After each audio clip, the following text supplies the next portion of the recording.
हरे कृष्ण।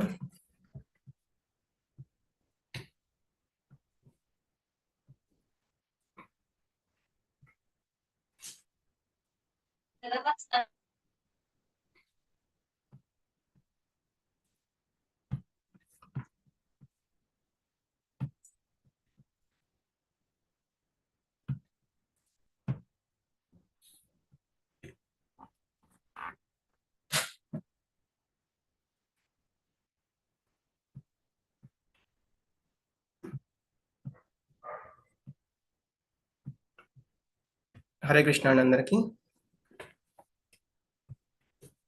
हरे कृष्ण हरे कृष्ण कृष्ण कृष्ण हरे हरे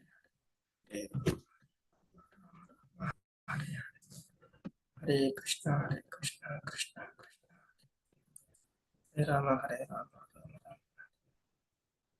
हरे कृष्ण कृष्ण कृष्ण हरे हरे हरे राम हरे कृष्ण कृष्ण कृष्ण हरे हरे हरे राम राम राम हरे हरे कृष्ण कृष्ण कृष्ण हरे हरे हरे राम राम राम हरे हरे हरे कृष्ण कृष्ण कृष्ण हरे हरे हरे राम हरे कृष्ण कृष्ण कृष्ण हरे हरे हरे राम राम राम हरे हरे हरे कृष्ण कृष्ण कृष्ण हरे हरे हरे राम राम राम हरे हरे कृष्ण कृष्ण कृष्ण हरे हरे हरे राम राम राम हरे हरे कृष्ण कृष्ण कृष्ण हरे हरे हरे राम राम राम।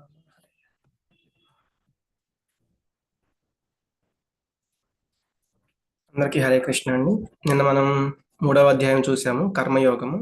అందులో ఏం చెప్పారంటే కర్మను త్యాగం చేయొద్దు, ఆ కర్మ ఫలాలనేటివి మనం త్యాగం చేయాలి. యజ్ఞాతాత్ కర్మణోన్యత్ర లోకోయం కర్మబంధన తదర్థం కర్మ కౌంతేయ ముక్త సంగ సమాచార.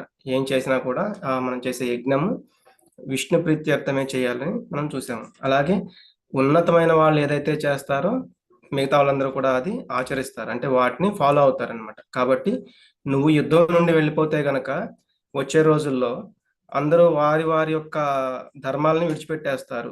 కాబట్టి అర్జునుడు అర్జునుడు ఎంతటి వాడు, చాలా గొప్పవాడు. అర్జునుడు అంతటి గొప్పవాడు అలా చేస్తాడు కాబట్టి మేం చేస్తే తప్పేముంది అని వాళ్ళు అనుకుంటారనమాట. కాబట్టి అది కరెక్ట్ కాదని చెప్పారు. అలాగే కామము, క్రోధాన్ని వాటిని మనకి ఈ ఆత్మకి శత్రువులు కాబట్టి వాటిని విడిచిపెట్టాలి అనేది కూడా నిన్న చూసాం మనం. అలాగే కామం నివసించే 3 ప్లేసెస్ ఏమని చెప్పారు? మనస్సు, బుద్ధి, ఇంద్రియాలు. ఇది చెప్పిన తర్వాత ఇంకా ఆ అధ్యాయం లాస్ట్‌లో మనకి ఇది ఒకటి చెప్పారనమాట. శ్రీకృష్ణుడు కామం అనేది ఏ విధంగా భౌతిక బంధమును కలిగించునో మరియు దానిని ఆధ్యాత్మిక ఉదితో ఎట్లా జయించాలనే విషయాల గురించి కూడా ఆయన చెప్పారు. ఆయన చెప్పిన దాన్ని బట్టి ఏంటంటే ఇక్కడ జ్ఞానం అనేది మళ్ళీ కంటిన్యూ చేయడానికి ఈ 4వ అధ్యాయము స్టార్ట్ అవుతుంది.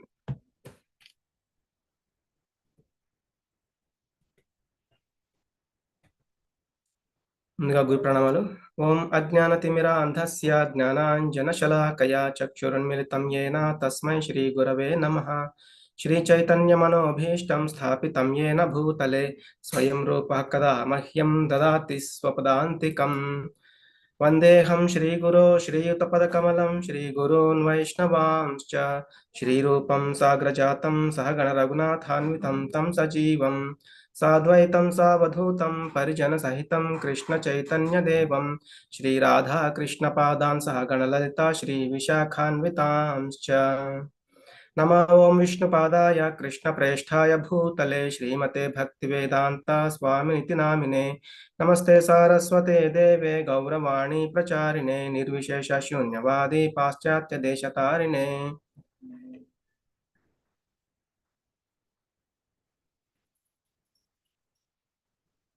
हे कृष्ण करुणा सिंधो दीनबंधो जगत्पते गोपेश गोपिका कांता राधा कांत नमोस्तुते. तप्त कांचन गौरांगी राधे वृंदावनेश्वरी वृषभानुसुते देवी प्रणमामि हरिप्रिये वाञ्छाकल्पतरुभ्यश्च कृपा सिन्धुभ्य एव च पतितानां पावनेभ्यो वैष्णवेभ्यो नमो नमः। जय श्री कृष्ण चैतन्य प्रभु नित्यानंद श्री अद्वैत गदाधर श्रीवासादि गौर भक्त वृंद हरे कृष्णा कृष्णा कृष्णा हरे हरे हरे राम राम राम हरे हरे हरे कृष्णा कृष्णा कृष्णा हरे हरे हरे राम राम राम हरे हरे।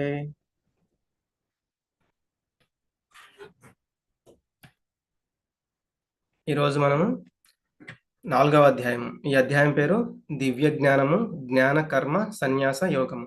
18 రోజుల భగవద్గీత అవగాహన క్లాసులలో ఇస్కాన్ మ్యాంగ్లూరు వారి తరపున అందరికీ కూడా స్వాగతము. అలాగే మీరు బ్లెస్ చేయండి, సరైన టైంలో సరైన వర్డ్స్ వచ్చేలాగా. హరే కృష్ణ. శ్రీ భగవాను వాచ ఇమం వివస్వతే యోగం ప్రోక్తవానహమవ్యయం వివస్వాన్మనవే ప్రాహ మనురిక్ష్వాకవే బ్రవీత్. మనకి ఈ 1, 2, 3 అధ్యాయాలు మనం చూసాము. అందులో ఏంటంటే అర్జునుడు అడగడము, వాటికి కృష్ణ భగవానుడు వివరణ ఇస్తూ ఉండడము. అలాగే 3వ అధ్యాయంలో కర్మయోగం గురించి చెప్పారు. ఈ 4వ అధ్యాయంలో జ్ఞానం అంటే భగవంతునికి అలాగే భగవద్గీతకి వీటికి సంబంధించిన ఈ జ్ఞానాన్ని అంతా కూడా చెప్పబోతున్నారు అనమాట. అలాగే భగవద్గీతలో భగవద్గీతకు సంబంధించిన జ్ఞానాన్ని కూడా మనకి ఇందులో ఇవ్వబోతున్నారు.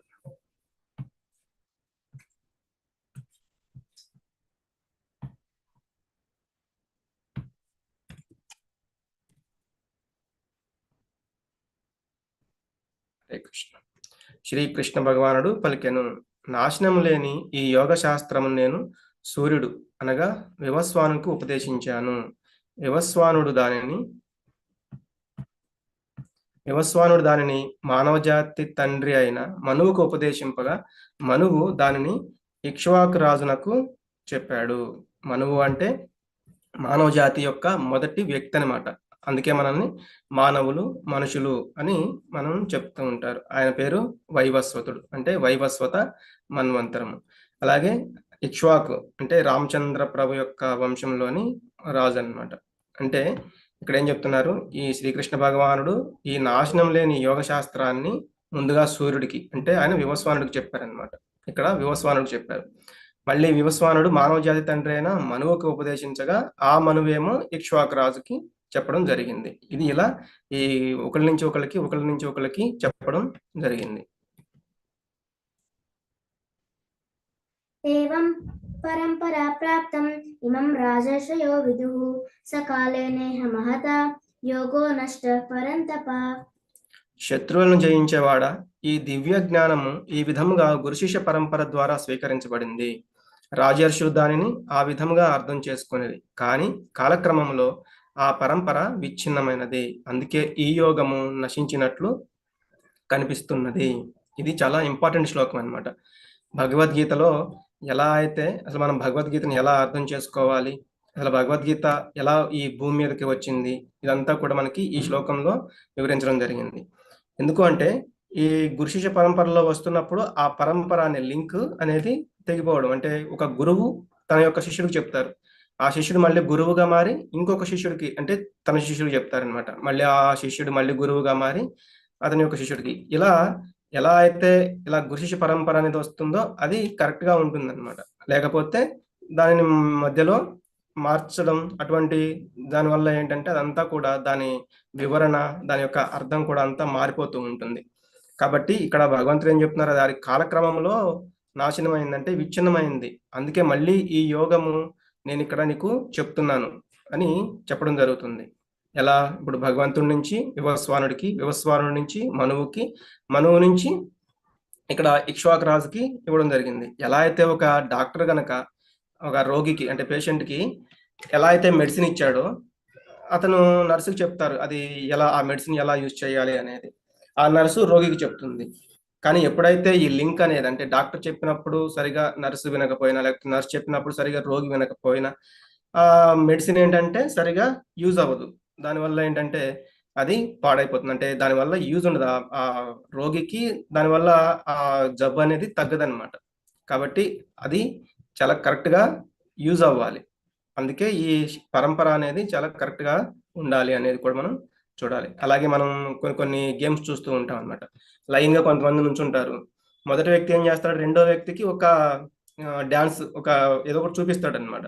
అది ఆ రెండో పర్సన్ మూడో పర్సన్కి చూపిస్తాడు, ఆ మూడో పర్సన్ రెండో పర్సన్కి, ఇట్లా మూడో పర్సన్ నాలుగో పర్సన్కి, ఇట్లా ఇట్లా వెళ్ళిన తర్వాత మొదటి పర్సన్ ఏదైతే చెప్పాడో ఆ లాస్ట్ పర్సన్ సేమ్ చేస్తే ఇది ఆ లింక్ కరెక్ట్గా ఉన్నట్లు. కానీ అది కనుక అర్థం మారిపోతే ఇదంతా కూడా మళ్ళీ వ్యర్థమైనట్లు. అలా మనం చూడాలి. కాబట్టి మళ్ళీ ఇక్కడ భగవంతుడు మళ్ళీ అర్జునుడికి బోధిస్తున్నారు. ఎందుకు?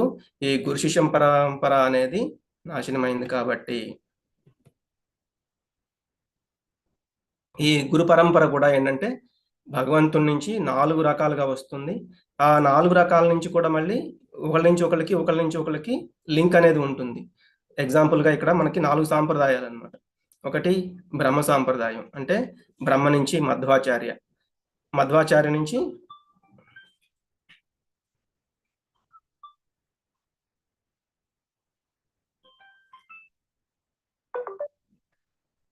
హరే కృష్ణ.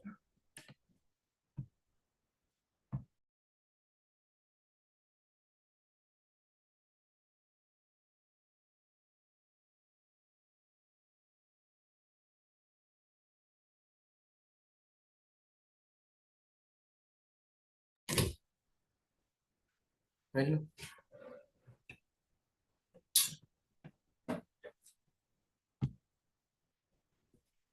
సారీ అండి. హరే కృష్ణ. ముందుగా ఏంటంటే లార్డ్ బ్రహ్మ ద్వారా మధ్వాచార్య అన్నమాట. ఆ మధ్వాచార్య నుంచి మళ్ళీ వాళ్ళ యొక్క శిష్యులకి, అట్లా వాళ్ళ యొక్క శిష్యులకి అలా వస్తూ ఉంటుంది ఆ పరంపర అనేది. ఇందులోనే మన ఈ పరంపర అన్నమాట.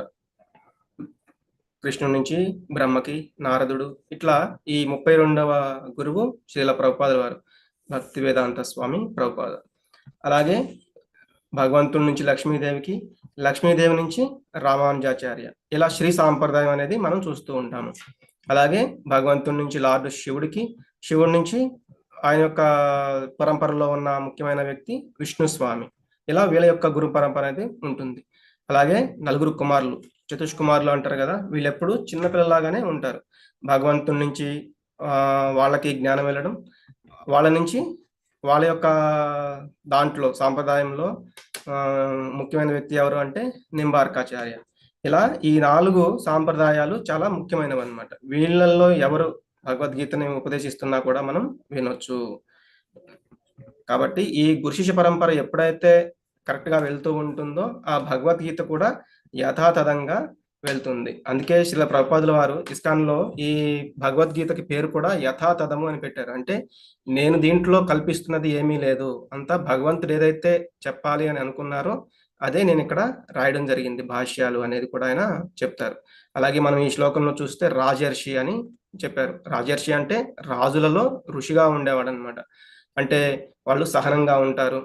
రాజ్యపాలన చాలా ప్రశాంతంగా, ఎటువంటి విఘ్నాలు లేకుండా చాలా జాగ్రత్తగా చేస్తూ ఉంటారు. కాబట్టి అటువంటి రాజర్షులు ఒకరి నుంచి ఒకరికి, ఒకరి నుంచి ఒకరికి వెళ్తూ ఉండేది. కానీ ఆ పరంపరలో ఏమైందంటే ఇది అప్పట్లో విచ్ఛిన్నమైంది. అందుకే మళ్ళీ ఇక్కడ అర్జునుడికి చెప్తున్నారు.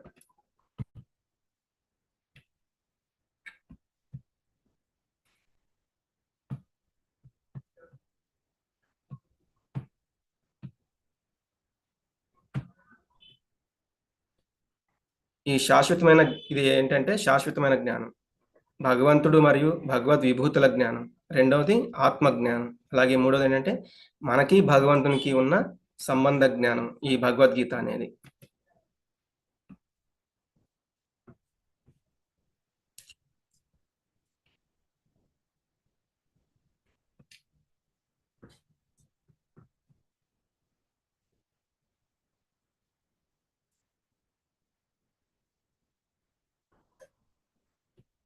హరే కృష్ణ.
స ఏవాయం మయా తేద్య యోగః ప్రోక్తః పురాతనః భక్తోసి మే సఖా చేతి రహస్యం హేతదుత్తమం.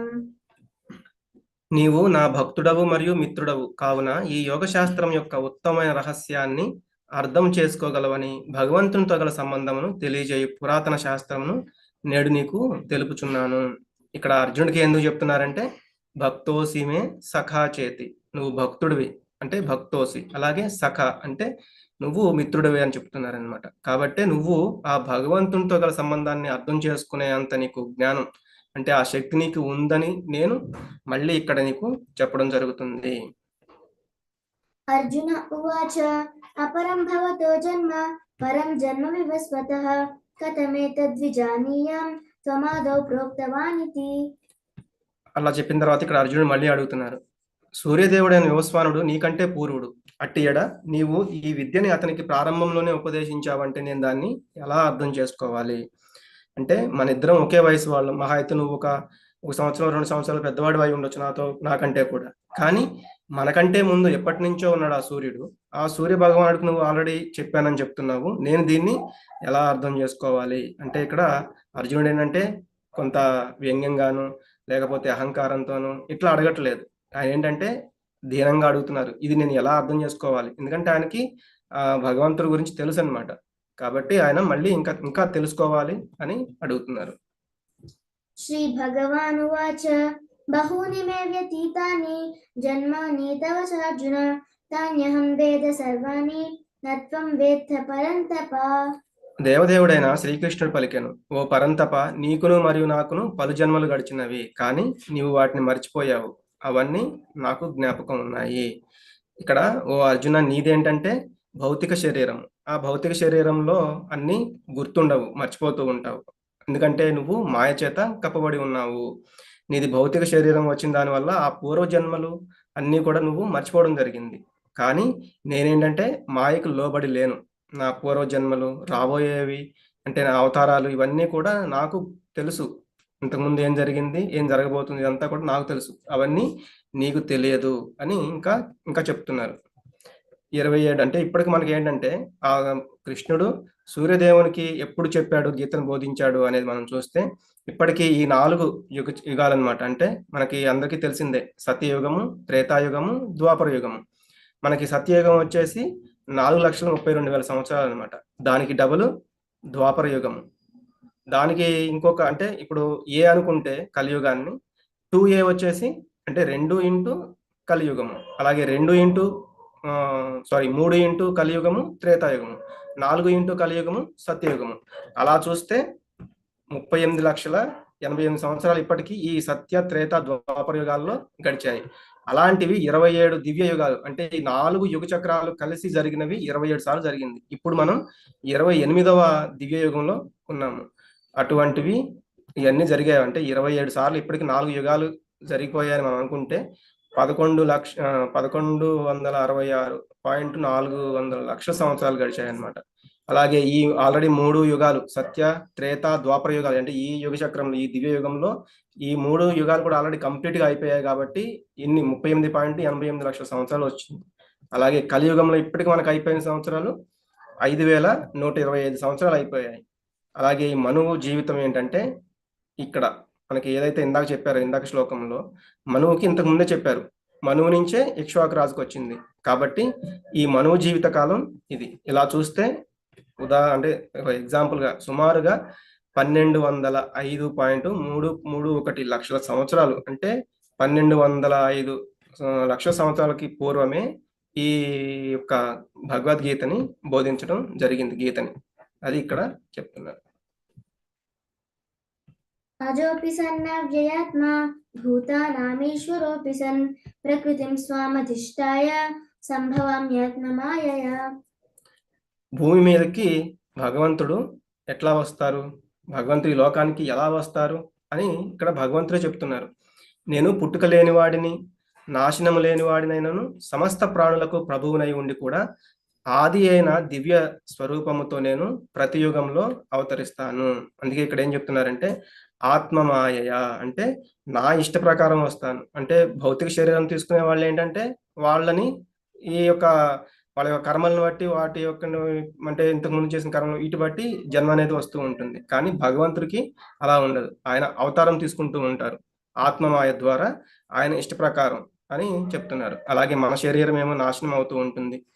కానీ భగవంతుడి యొక్క శరీరమైన అలాగే జన్మైన ఆయన చేసే కర్మలైన కూడా అన్ని కూడా దివ్యమైనవి. అలాగే మనకేమో పుట్టినరోజని మరణించిన రోజని ఇలా ఉంటాయి. కానీ మహాత్ములు అంటే ఎవరు? భగవంతుని గురించి తెలిసిన వాళ్ళు. అటువంటి వాళ్ళనేమో ఆవిర్భావ దినోత్సవం, తిరోభావ దినోత్సవం ఇలా మనం చెప్తూ ఉంటాము. కానీ భగవంతుడికి అవతార స్వీకారము, అవతార పరిసమాప్తి ఇలా చెప్పుకోవాలన్నమాట. కాబట్టి ఆయన ఏంటంటే ఎప్పుడు వచ్చినా నవ్వుతూ వస్తారు, నవ్వుతూనే ఆ అవతారాన్ని పరిసమాప్తి చేస్తారు. తాను మానవ రూపంలో ఉన్నారు కదా అని మానవుడిగా మనం తలచకూడదు. అంటే ఆయన కూడా ఒక మానవుడే అనే అటువంటి దాన్ని మనం అనుకోకూడదు. ఉదాహరణకి ఏంటంటే అప్పుడప్పుడు ఒక రాష్ట్రపతి జైల్లో విజిటింగ్కి వస్తూ ఉంటారు. విజిటింగ్కి వచ్చారు, జైల్లో ఆ ఖైదీలతో మాట్లాడుతూ ఉంటారు. ఆయన కూడా ఖైదీ కాదు కదా, ఎందుకంటే ఆయన రాష్ట్రపతి. ఇక్కడ ఒక చెకింగ్ కోసము లేకపోతే ఆ ఖైదీలతో మాట్లాడడానికి అలా వచ్చారు. అది అర్థం చేసుకోవాలి. ఎగ్జాంపుల్గా మనం అలా చూస్తే అలా మనం అర్థం చేసుకోవచ్చు. కాబట్టి ఆయన ఒక మానవ రూపంలో వచ్చిన దానివల్ల ఆయనకున్న దైవీ గుణాలు కానీ లేకపోతే దివ్యమైన శక్తులు కానీ ఏవి కూడా తగ్గవు. కానీ అసలు భగవంతుడు ఎందుకు అవతారం తీసుకుంటారు అనేది ఇంకా చెప్తున్నారు.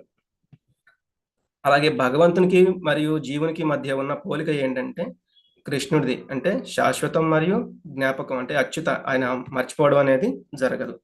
అలాగే జీవాత్మలకి ఏంటంటే ఆత్మ అనేది శాశ్వతం అనేది, కానీ గత జన్మలని మర్చిపోతాం. అలాగే భగవంతుడిది స్వకల్పనతో అవతరిస్తారు, ఎప్పుడు కావాలంటే అప్పుడు ఆత్మమాయ ద్వారా. కానీ జీవాత్మ కర్మఫలం ఆధారంగా జన్మ తీసుకోవాల్సి వస్తుంది. అలాగే భగవంతుడి ఆధ్యాత్మికమైన శరీరం సత్ చిత్ ఆనందము. అలాగే మంది భౌతిక శరీరాన్ని అంగీకరిస్తాడు, అసత్ అచిత్తు నిరానందం అన్నమాట. అలాగే ఆయనది శరీరానికి మరియు ఆత్మకి భేదం లేదు. అలాగే మనకి ఆత్మ శరీరాన్ని పొందుతుంది, మళ్ళీ తర్వాత ఆ శరీరాన్ని వదిలిపెట్టేసి ఇంకొక శరీరం తీసుకుంటుంది. ఆయనకి ప్రతి జన్మ గుర్తుంటుంది, మనకేమో ప్రతి జన్మ అనేది గుర్తుండదు. యదా యదా హి ధర్మస్య గ్లానిర్భవతి భారత అభ్యుత్థానమధర్మస్య తదాత్మానం సృజామ్యహం. ఓ భరతవంశీయుడా, ఎప్పుడెప్పుడు ఎక్కడెక్కడ ధర్మ ఆచరణకు హాని కలుగుచుండునో మరియు అధర్మము పెరుగునో ఆ సమయంలో నేను స్వయంగా అవతరిస్తాను. అంటే ఎప్పుడైతే ధర్మానికి నష్టం వాటిల్లుతుందో, అధర్మం వృద్ధి చెందుతుందో అప్పుడు అవతారం తీసుకుంటాను. పరిత్రాణాయ సాధూనాం వినాశాయ చ దుష్కృతాం ధర్మ సంస్థాపనార్థాయ సంభవామి యుగే యుగే. అలాగే సజ్జనులను రక్షించుట కొరకు, దుర్జనులను శిక్షించుట కొరకు మరియు ధర్మ సంస్థాపనకు నేను ప్రతి యుగంలోనూ స్వయంగా అవతరిస్తాను. అంటే సజ్జనులను, సాధు గుణాలు ఉన్న వాళ్ళని రక్షించుకోవడానికి, అంటే నా యొక్క శుద్ధ భక్తులు అప్పుడప్పుడు ఇబ్బందులు పడుతూ ఉంటారు, వాళ్ళని రక్షించుకోవడానికి. అలాగే దుర్జనులను అంటే ఎవరైతే ఇక్కడ వికర్మలు చేస్తూ వాళ్ళు ఇష్టం వచ్చినట్లు ప్రవర్తిస్తూ ఉంటారో, ధర్మాన్ని యొక్క హాని కలిగిస్తూ ఉంటారో వాళ్ళని శిక్షించడానికి.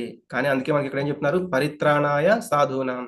ఎవరైతే గొప్ప సాధువులు ఉన్నారో, నా భక్తులు ఉన్నారో వాళ్ళని కాపాడడానికి అనేది ముందు చెప్తున్నారు, తర్వాతనే ఆ దుర్జనులను శిక్షించడం కొరకు. కానీ ఒకసారి అంటే ఆ రెండు కూడా ఒకే టైంలో జరిగిపోతూ ఉంటాయి. ఎందుకంటే సాధువులను రక్షించాలి అంటే ఆ యొక్క దుష్టులను శిక్షించాల్సి ఉంటుంది కాబట్టి ఇక్కడ ఈ కంసుడు కానీ ఇటువంటి వాళ్ళందరినీ కూడా అలా సంహరించడానికి ఆయన యొక్క లీలల్ని చేస్తూ ఉంటారు. ఇక్కడ కూడా చూస్తే మనం ఆ దేవకి వసుదేవుల గర్భంలో, అంటే ఆ దేవకి గర్భంలో ఆయన ఇక్కడ అవతారం తీసుకునేటప్పుడు ఆయన ప్రత్యక్షంగా వాళ్ళకి దర్శనం ఇచ్చారన్నమాట. అంటే ఆ చతుర్భుజాకారంలో. కానీ ఆ ఒక అవతారాన్ని చూసి వెంటనే వాళ్ళు కంగు తిన్నారు. అంటే నువ్వు ఇలా ఉంటే నేను ఎలా ఆ ప్రేమను పొందగలను, చిన్నపిల్లవాడిలాగా కూడా దర్శనం ఇమ్మని. కాబట్టి భగవంతుడు ఏంటంటే జన్మించారనమాట, అవతారం తీసుకుంటూ ఉంటారు. కానీ ఎప్పుడైతే మళ్ళీ భగవంతుడు చెప్తారు కదా, నన్ను తీసుకెళ్ళి అక్కడ ఆ గ్రామంలో నందుడి దగ్గర వదిలిపెట్టి అక్కడ ఉన్న పాపని ఇక్కడికి తీసుకురండి అని. కాబట్టి మళ్ళీ ఎప్పుడైతే అలా వెళ్తూ ఉంటారో ఆదిశేషువు ఆ యొక్క విపరీతమైన తుఫాన్ లాగా వచ్చేస్తూ ఉంటుంది, ఆ యమున దాటాల్సి వస్తూ ఉంటుంది. అప్పుడు వెంటనే ఆదిశేషువు ఎప్పుడు భగవంతుని యొక్క సేవ దొరుకుతుందా అని ఆయన వెయిట్ చేస్తూ ఉంటారంట. వెంటనే ఆ ఒక గొడుగులాగా వచ్చేసి వాళ్ళని ఆ నది తీరం దాటే వరకు కూడా ఆయన తోడుగా వెళ్తారనమాట. అంటే అవసరం లేదు, కానీ భగవంతుని యొక్క సేవ కోసం ఆయన ఎప్పుడూ కూడా రెడీగా ఉంటారు. జన్మ కర్మ చ మే దివ్యం ఏవం యో వేత్తి తత్వతః త్యక్త్వా దేహం పునర్జన్మ నైతి మామేతి సో అర్జున.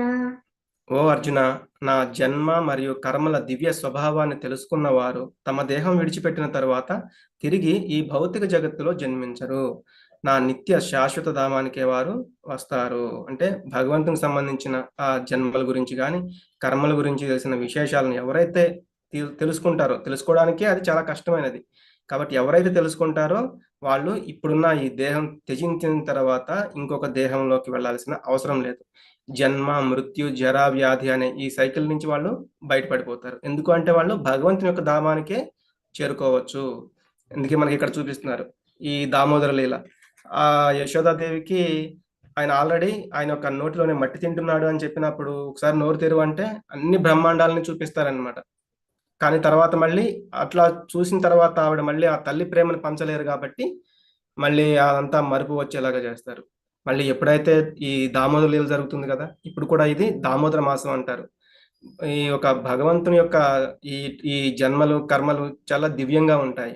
ఎప్పుడైతే ఆవిడ అతన్ని బంధించాలని చూస్తుంది, తాడుతో బంధించాలంటే రోకలికి కట్టాలని చూస్తుంది, కానీ ఎంత ప్రయత్నించి పట్టుకుందామని చూసినా ఆయన దొరకడనమాట. లాస్ట్కి సరే అమ్మ అంటే ఆవిడ చెమటలు కక్కుతూ ఇంకా నా వల్ల కాదు కృష్ణయ్య అంటే అప్పుడు సరే అని ఆయనే వచ్చి దొరికిపోతారు.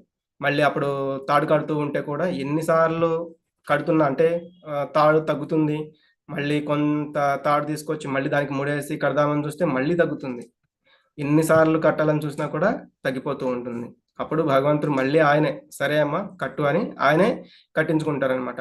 అంటే ఆయన ప్రేమకు లొంగుతారు కానీ ఎవరైనా ఆయన బంధించాలి అంటే ఆయన బందీ అవ్వరు. ఆయన స్వతహాగా ఆయన బందీ అవ్వాలి. మనం అందుకే దుర్యోధనుడిది కూడా చూస్తాము. ఎప్పుడైతే ఆ శాంతి ప్రస్తావనకి వెళ్తారో హస్తినాపురానికి, అప్పుడు దుర్యోధనుడు కూడా సంఖ్యలతో పెద్ద పెద్ద సంఖ్యలు తీసుకొచ్చేసి ఆయన్ని బంధించాలని చూస్తారు. కానీ ఆయన అటువంటి అహంకారానికి బందీ అయ్యే మామూలు మనిషి కాదు కదా, ఎందుకని ఆయన బంధించలేరనమాట.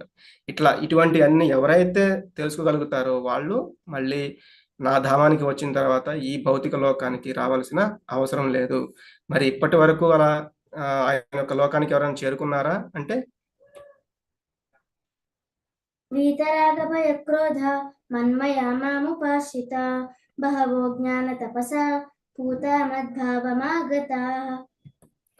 అనురాగము, భయము, కోపము విడిచిపెట్టి నన్నే ఆశ్రయించి నాయందే మనసు లగ్నము చేసి ఎంతో మంది ఇంతకు పూర్వం నా యొక్క జ్ఞానముచే పవిత్రులైనారు. ఆ విధంగా వారందరూ నా దివ్య ప్రేమను పొందారు. ఆసక్తి అంటే నేను ఇప్పుడు అనుకున్నది కావాలనే ఆసక్తి, అది బంధిస్తుంది అనమాట మనల్ని. అలాగే భయము మనల్ని ముందుకెళ్ళనివ్వదు. కాబట్టి భగవంతుడు నన్ను కాపాడగలడు అనే భయాన్ని మనం గుర్తుంచుకోవాలి. అలాగే క్రోధము మనల్ని నాశనం చేస్తుంది. ఇది చాలా పెద్ద అపాయం లాంటిది, చాలా డేంజర్ అనమాట. కాబట్టి ఆ క్రోధాన్ని కూడా విడిచిపెట్టాలి. వీటి నుండి ముక్తులైన వాళ్ళు సంపూర్ణంగా నాకు శరణుజొచ్చి పూర్వం ఎంతో మంది నన్ను గురించి నా జ్ఞానంలో పవిత్రులయ్యారు. వాళ్ళందరూ కూడా నా దివ్యమైన ప్రేమను పొందారు. అలాగే వాళ్ళు అందరూ కూడా నన్ను చేరుకున్నారు. ఇక్కడ మనం చూస్తే గోపికలు, గోపబాలురు, ఈ గోవులు, ఆ వృందావనంలో ఉన్న వాళ్ళందరూ కూడా ఏంటంటే వాళ్ళు ముక్తాత్ములు అనమాట. ఏ యథా మాం ప్రపద్యంతే తాంస్తథైవ భజామ్యహం మమ వర్త్మానువర్తంతే మనుష్యా పార్థ సర్వశః. ఎవరు ఏ విధంగా నన్ను శరణుజొచ్చుతారో ఆ విధంగా వారిని నేను అనుగ్రహిస్తాను. ఓ అర్జున, అందరూ అన్ని విధాల నా మార్గాన్ని అనుసరిస్తారు. అంటే ఎవరు ఏ విధాలుగా ఆయన్ని పూజిస్తున్నారో, లేకపోతే ఆయన అర్చిస్తున్నారో, లేకపోతే ఆయనతో ప్రేమని కురిపిస్తున్నారో ఆయనకి, ఆ విధంగానే వాళ్ళని అనుగ్రహిస్తున్నాను. అంటే ఎంతగా నన్ను వాళ్ళు కోరుకుంటున్నారో వారిని అంతలానే నేను అనుగ్రహిస్తున్నాను. మనం ఎగ్జాంపుల్గా ఇప్పుడు హైదరాబాద్ నుంచి ఢిల్లీకి వెళ్ళాలి, ట్రైన్స్ ఉంటాయి, అలాగే బస్సెస్ ఉంటాయి, లేకపోతే నడిచి కూడా వెళ్ళొచ్చు. కానీ ఏదైతే మనం భగవంతుడితో అంటే మనం త్వరగా వెళ్ళాలి అనుకుంటే మనం ట్రైన్లో వెళ్తాం, లేదు ఇంకా వేరే రకంగా అనుకుంటే బస్సుకి, ఇంకా మనకి అది అంటే మనకు అంత ప్రేమ లేదంటే నడుచుకుంటూ ఇట్లా. కానీ భగవంతుణ్ణి ఏ విధంగా ఎవరైతే వాళ్ళు చేరాలనుకుంటున్నారో ఆయా విధాలుగానే ఆయన అనుగ్రహిస్తూ ఉంటారు. ఇక్కడ చూస్తే మనం ఈ యొక్క మాధుర్యము, అలాగే వాత్సల్యము, ఇట్లా శాంతము, ఇటువంటివన్నీ కూడా ఆ లీలల్ని ఆ బృందావనంలో ఉండి ఆయన చేయడం జరిగింది. అలా ఎవరు ఆయన్ని ఎలా కోరుకున్నారో వాళ్ళందరికీ అటువంటి ప్రేమని ఆయన పంచడం జరిగింది. అలాగే ఇప్పుడు ఎవరెవరైతే ఏ విధంగా ఆయన కోరుకుంటున్నారో వాళ్ళని కూడా ఆయన వాళ్ళకి ఎలా అయితే అనుకుంటున్నారో వాళ్ళని అట్లాగే అనుగ్రహిస్తారు అని చెప్తున్నారు. కాంక్షन्तः कर्मणां सिद्धिं यजन्त इह देवताः क्षिप्रं हि मानुषी लोके सिद्धिर्भवति कर्मजा.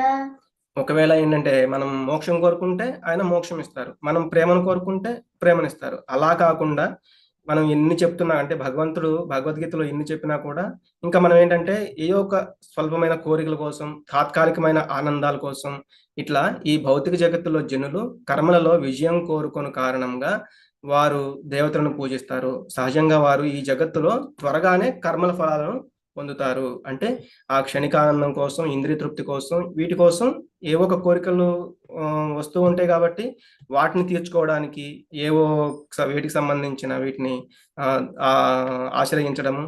కాబట్టి వాళ్ళు అవి ఇవ్వడము, అవి తాత్కాలికము, కానీ శాశ్వతమైన దాన్ని తెలుసుకోవాలి. సపోజ్ ఇప్పుడు లక్ష్మీదేవి యొక్క పూజలు చేస్తూ ఉంటారు, ధనం కావాలనే వాళ్ళు ఎక్కువగా అటువంటి చేస్తూ ఉంటారు. ఇంద్రుడు అంటే వర్షాల కోసం ఇంద్రుడిని పూజిస్తూ ఉంటారు.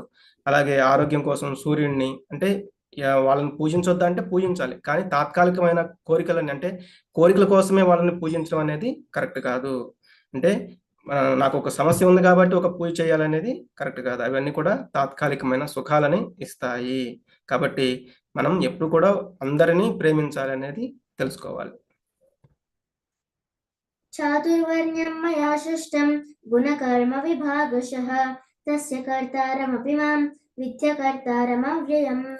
గుణములు వాటితో సంబంధం ఉన్న కర్మల ప్రకారం మానవ సమాజంలోని 4 విభాగాలు నాచే సృష్టించబడినవి.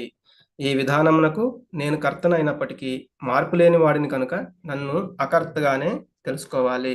అంటే మనకి భగవంతుడి నుంచే 4 వర్ణాలు వచ్చాయన్నమాట. బ్రాహ్మణ, క్షత్రియ, వైశ్య, శూద్ర.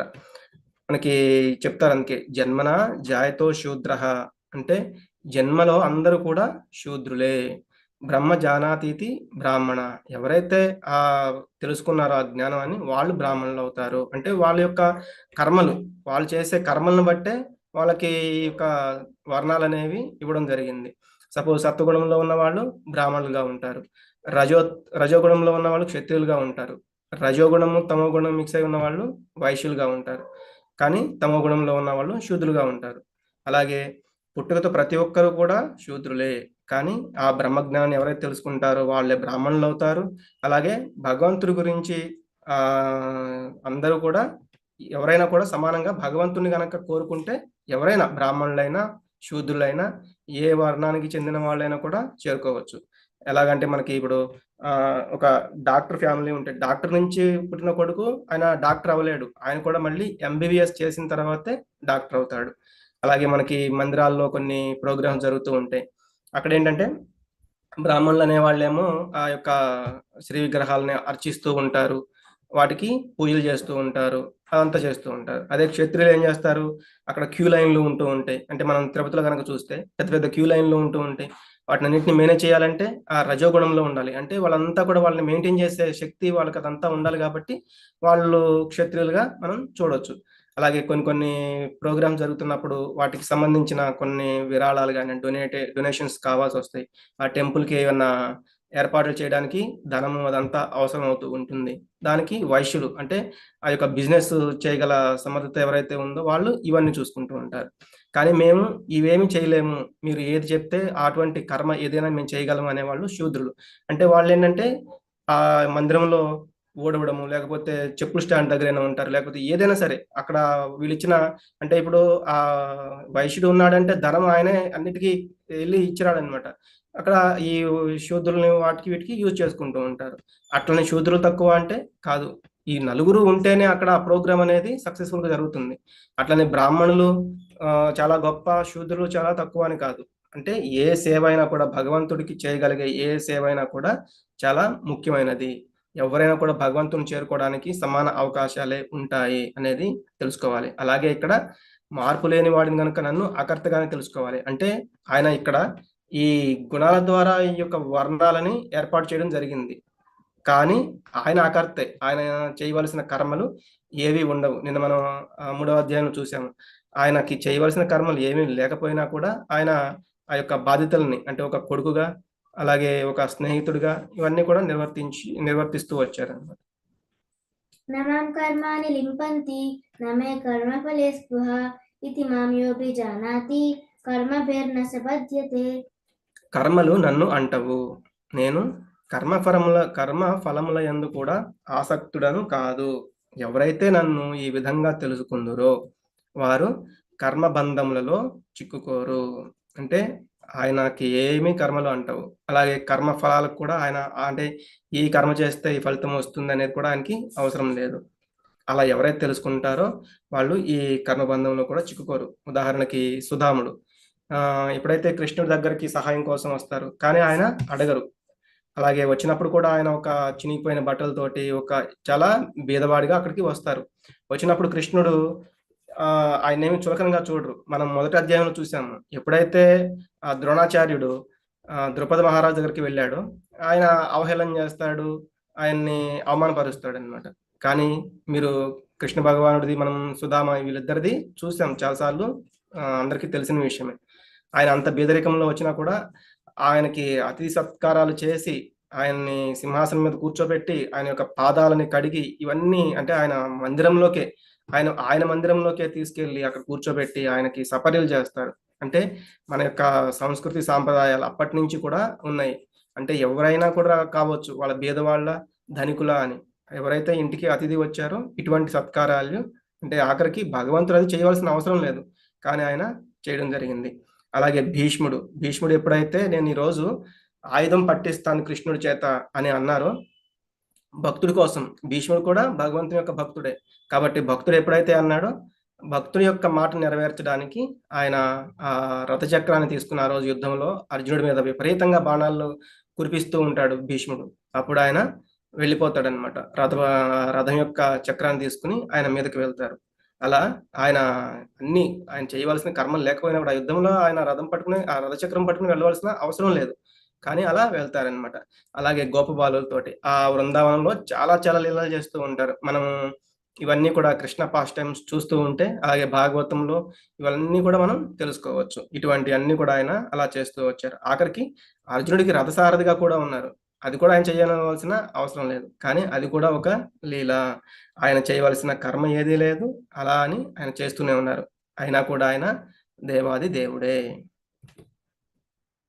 కృష్ణునికి మనకు మధ్య ఉన్న వ్యత్యాసం ఏంటి? మనం ఇందా చూసాం కదా, ఆయనేమో మాయను నియంత్రిస్తాడు, మనమేమో మాయ చేత నియంత్రించబడుతూ ఉంటాం. మాయ ఎలా అంటే అలా మనం ఆడుతూ ఉంటాము. కిం కర్మ కిమ కర్మేతి కవయోప్యత్ర మోహిత తత్తే కర్మ ప్రవక్ష్యామి యజ్ఞాత్వా మోక్షసే అశుభాత్. కర్మ అంటే ఏమిటి, అకర్మ అంటే ఏమిటి అని అర్థం చేసుకోవడంలో వివేకవంతులు కూడా తికమకపడుతున్నారు. కావున ఇప్పుడు నేను నీకు కర్మ రహస్యం వివరిస్తాను. దీనిని తెలుసుకోవడం ద్వారా నీవు భౌతిక బంధముల నుండి విడిపించుకోగలవు. కర్మణోషపి బోద్ధవ్యం బోద్ధవ్యం చ వికర్మణః అకర్మణశ్చ బోద్ధవ్యం గహనా కర్మణో గతిః. కర్మ రహస్యాల గురించి అర్థం చేసుకోవడం చాలా క్లిష్టమైనది. అందుకే కర్మ, వికర్మ, అకర్మ ఈ మూడింటి యొక్క స్వభావాన్ని గురించి తప్పకుండా తెలుసుకోవాలి.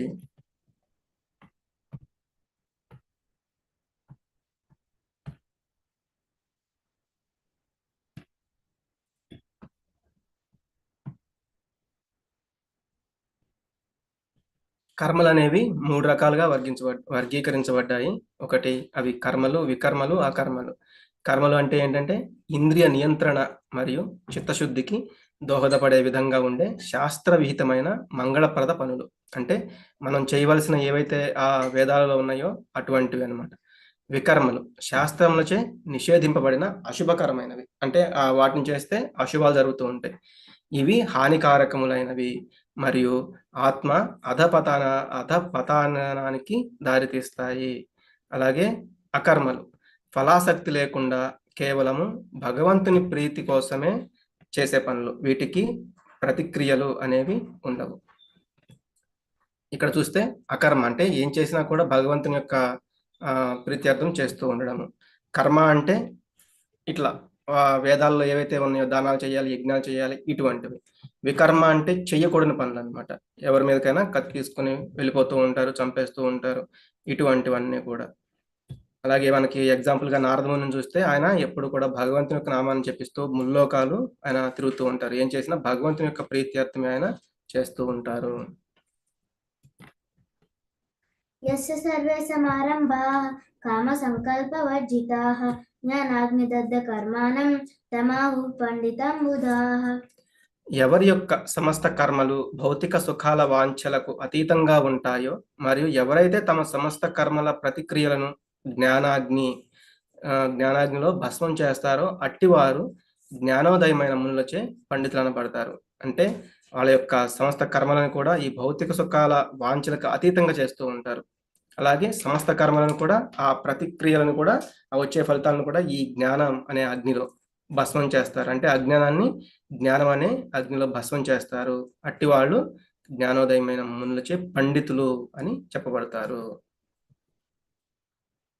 బ్రహ్మార్పణం బ్రహ్మహవిః బ్రహ్మాజ్ఞో బ్రహ్మణాహుతం బ్రహ్మైవ తేన గంతవ్యం బ్రహ్మకర్మ సమాధినా. కృష్ణ చైతన్యమునందు సంపూర్ణముగా నిమగ్నుడైన మానవుడు భగవద్ధామమును నిస్సందేహంగా పొందితీరును. స్వీకరించున్నది మరియు అర్పింపబడినది అను రెండును బ్రహ్మమే అయినటువంటి ఆధ్యాత్మిక కర్మల యందు అతడు పూర్తిగా తత్పరుడై ఉండుటయే అందులకు కారణము. అంటే ఏదైనా సమర్పించేది, స్వీకరించేది, అలాగే బ్రహ్మము, ఇటువంటి అన్నీ కూడా ఈ ఆధ్యాత్మిక కర్మల యందే తత్పరుడై ఉండటం వలన ఇదంతా కూడా మనం చేయగలుగుతాం. అంటే ఆధ్యాత్మికంగా దీన్ని తెలుసుకోవాలి. బ్రహ్మం అంటే ఏమిటి, ఏది మనం ఆ యజ్ఞంలో సమర్పించాలి, అలాగే అని తెలుసుకుంటూ ఆధ్యాత్మికంగా ముందుకు వెళ్ళాలి. అప్పుడు అందులో ఆ యజ్ఞంలో అర్పించబడేది బ్రహ్మమే, స్వీకరించబడేది బ్రహ్మమే. శ్రేయాన్ ద్రవ్యమయ అద్యజ్ఞాత్ జ్ఞాన యజ్ఞ పరంతప సర్వం కర్మాఖిలం పార్థ జ్ఞానే పరిసమాప్యతే. ఓ పరంతప, జ్ఞానయజ్ఞము కేవలము భౌతిక సంపత్తుల యజ్ఞం కంటే ఉత్తమమైనది. పార్థ, చివరకు అన్ని కర్మయజ్ఞాలు దివ్య జ్ఞానంలోనే పరిసమాప్తమవుతాయి. ఆ జ్ఞానయజ్ఞము ఈ భౌతిక సంపత్తుల యజ్ఞం కంటే కూడా, అంటే మనం ఏదైతే కామ్య కర్మ గురించి ఆ యజ్ఞాలు అనేవి చేస్తూ ఉంటామో వాటికంటే కూడా జ్ఞాన యజ్ఞం అనేది చాలా ఉత్తమమైనది. అలాగే ఆ కర్మయజ్ఞాలన్నీ కూడా దివ్యమైన జ్ఞానయజ్ఞంలోనే పరిసమాప్తం అవుతాయి. అలాగే ఇందులో ఈ శ్లోకం కూడా చాలా ఇంపార్టెంట్. తద్విద్ధి ప్రణిపాతేన పరిప్రశ్నేన సేవయా ఉపదేక్ష్యంతి తే జ్ఞానం జ్ఞానినస్తత్వదర్శినః. ఒక గురువుని చేరి సత్యము నేర్చుకుంటకు ప్రయత్నించు. వినయంతో ఆయనను ప్రశ్నలు అడుగుతూ ఆయనకు సేవ చేయము. అటువంటి జ్ఞాని నీకు జ్ఞానోపదేశం చేయగలడు. ఎందుకంటే అతను స్వయంగా యథార్థమును దర్శించినవాడు. మనం ఇందాక చూసాం, ఏది కర్మ, ఏది వికర్మ, ఏది అకర్మ అని మనకి చెప్పాలి అంటే ఒక గురువు కూడా ఉండాలి. కాబట్టి మనం ఆ గురువుని ఆశ్రయించాలి. అందుకే ఇక్కడ తద్విద్ధి ప్రణిపాతేన, ఖచ్చితంగా మనం ఒక గురువుని ఆశ్రయించాలి. అతని ముందు ఒక వినమ్రుడిగా ఉండి పరిప్రశ్నైన సేవ చేస్తూ పరిప్రశ్నలు అనేది అడుగుతూ ఉండాలి. అతని ముందు వినమ్రుడిగా ఉండాలి. నాకేమీ తెలియదు, మీరు ఎలా చెప్తే నేను అలా చేస్తానని ఆ వినయం అనేది ఉండాలి. అలాగే గురువు ఎంచుకునేటప్పుడు కూడా ఇందాక చెప్పుకున్నాం కదా, గురు శిష్య పరంపరలో. ఎందుకు అంటే ఆ గురు శిష్య పరంపర ద్వారా అయితేనే ఆ గురువు ఏం చెప్పదలుచుకున్నాడో శిష్యుడు తెలుసుకోవడం, మళ్ళీ ఆ శిష్యుడు గురువుగా మారి అతని యొక్క శిష్యులకి చెప్పడం అనేది కరెక్ట్గా వెళ్తుంది. లేకపోతే అది వేరే వేరే విధాలుగా వెళ్ళే ఉందన్నమాట, వెళ్ళే విధం జరుగుతూ ఉంటుంది. ఉదాహరణకి ఇక్కడ కృష్ణుడు, బలరాముడు కూడా మనం చూస్తే వాళ్ళు కూడా సాందీపని మునిని గురువుగా స్వీకరించారు. అలాగే మనం రాముణ్ణి, లక్ష్మణుని, వీళ్ళని కూడా చూస్తాము. వాళ్ళు అప్పుడు విశ్వామిత్రుని గురువుగా స్వీకరించి ఆ యొక్క కొన్ని మంచి మంచి కార్యాలు చేయడానికి కూడా వాళ్ళు వెళ్తారు ఇల్లు వదిలిపెట్టి. అట్లా వాళ్ళు కూడా గురువులను, అంటే భగవంతుడే గురువుని తీసుకుని మనకి ఆదర్శంగా చూపిస్తున్నారు. ఎందుకు అంటే గురువు లేకపోతే మనము ఏం చేయాలో యథార్థాన్ని మనం తెలుసుకోలేము. ఎందుకంటే అతను స్వయంగా ఆ తత్వాన్ని దర్శించినవాడు, అలాగే స్వయంగా యథార్థాన్ని కూడా దర్శించినవాడు. అలాగే శ్రీల ప్రభుపాదుల వారు కూడా ఏంటంటే అంత సమయంలో అంటే ఆయనకున్న ఆ 69-70 సంవత్సరాల వయసులో కూడా ఆ కార్గో షిప్ లో ఆయనకి అప్పటికే ఒక 2 సార్లు హార్ట్ అటాక్ వస్తుంది అనమాట ఆ షిప్ లో వెళ్ళేటప్పుడు. కానీ ఆయన మొక్కవని ధైర్యం అంటారు కదా, అంటే ఆయన అసలు వెనుదిరిగి చూసుకోకుండా అక్కడికి వెళ్ళి ఆ కార్గో షిప్ లోనే కొన్ని రోజులు ప్రయాణం, ఆయన చేతిలో ఉన్నది ₹40, వాటితో అదంతా కూడా వెళ్ళి అక్కడ అమెరికాలో వాళ్ళందరినీ చాలా మందిని శిష్యులుగా మార్చడము, అందరినీ కృష్ణ చైతన్యంలోకి తీసుకురావడం అప్పట్లో జరిగింది. ఇదంతా ఎందుకు చేశారంటే ఆయన యొక్క గురువు గారు ఆ ఆదేశం ఇచ్చారు కాబట్టి గురువుని ఆయన అంత గొప్పగా భావించారు. గురువు నుండి పొందు జ్ఞానం యొక్క మహిమలు ఎలా ఉంటాయి? అవి ఎలా ఉంటాయి అంటే మళ్ళీ మనల్ని భ్రమలో పడనివ్వవు. యజ్ఞాత్వా న పునర్మోహం ఏవం యాస్యసి పాండవ ఏన భూతాన్యశేషేణ ద్రక్ష్యస్యాత్మన్యథో మయి. ఓ అర్జున, ఆత్మదర్శి అయిన గురువు ద్వారా జ్ఞానోదయం సాధించిన పిమ్మట నీవు మరలా మోహంలో పడిపోవు. ఎందుకంటే ఈ జ్ఞాన ప్రకాశంతో నీవు సమస్త ప్రాణులు భగవంతుని అంశలే అని, అవి నాయందే స్థితమై ఉన్నాయని గ్రహిస్తావు. అందరూ కూడా మమైవాంశో జీవలోకే జీవభూత సనాతన, అందరూ కూడా నా యొక్క అంశలే అని భగవంతుడు వచ్చే అధ్యాయాలు చెప్తారు. కాబట్టి అది తెలుసుకుంటావని ఇక్కడ చెప్తున్నారు. అపి చేదసి పాపేభ్య సర్వేభ్య పాపకృత్తమ సర్వం జ్ఞానప్లవేనైవ వృజినం సంతరిష్యసి. కాబట్టి మనం గురువు నుండి పొందే జ్ఞానం మనం తెలుసుకోగలిగితే కష్టాల సాగరాన్ని కూడా దాటిస్తుంది.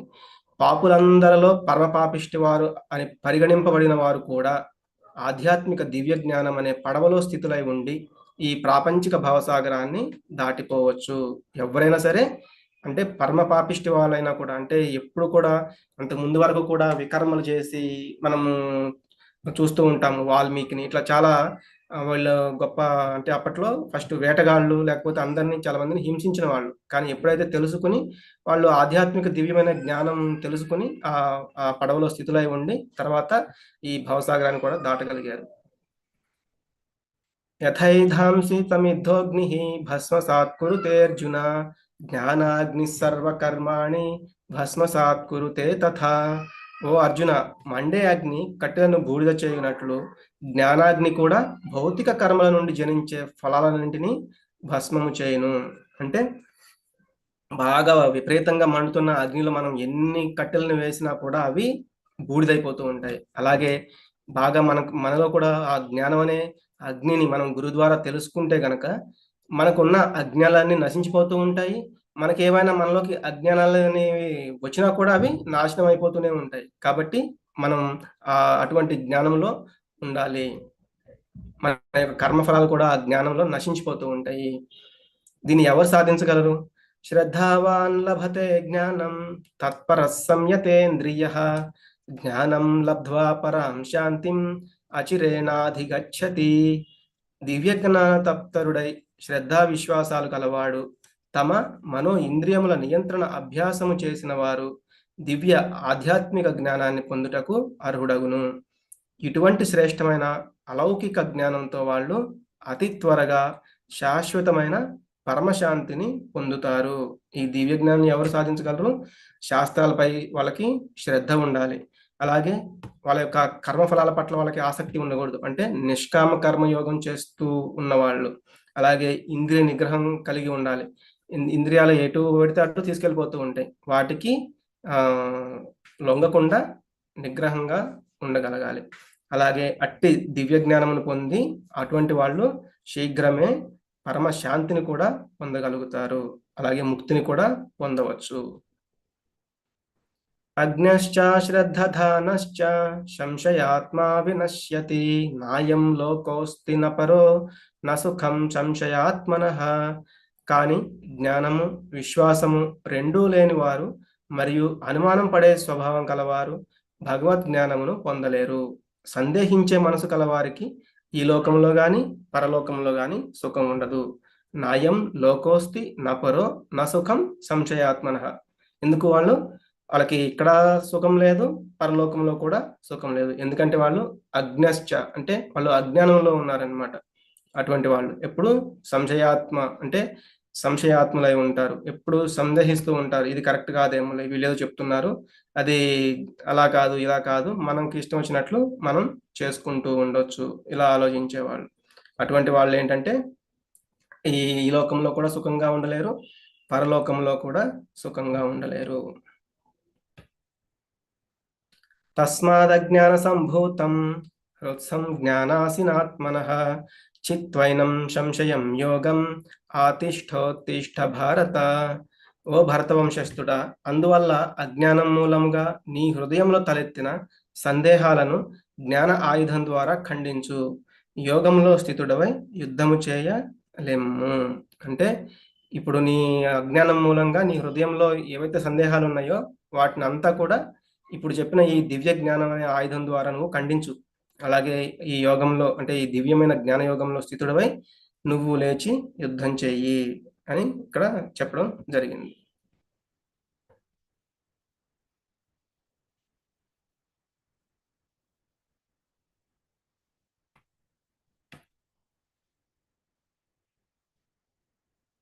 ఓకే, హరే కృష్ణ.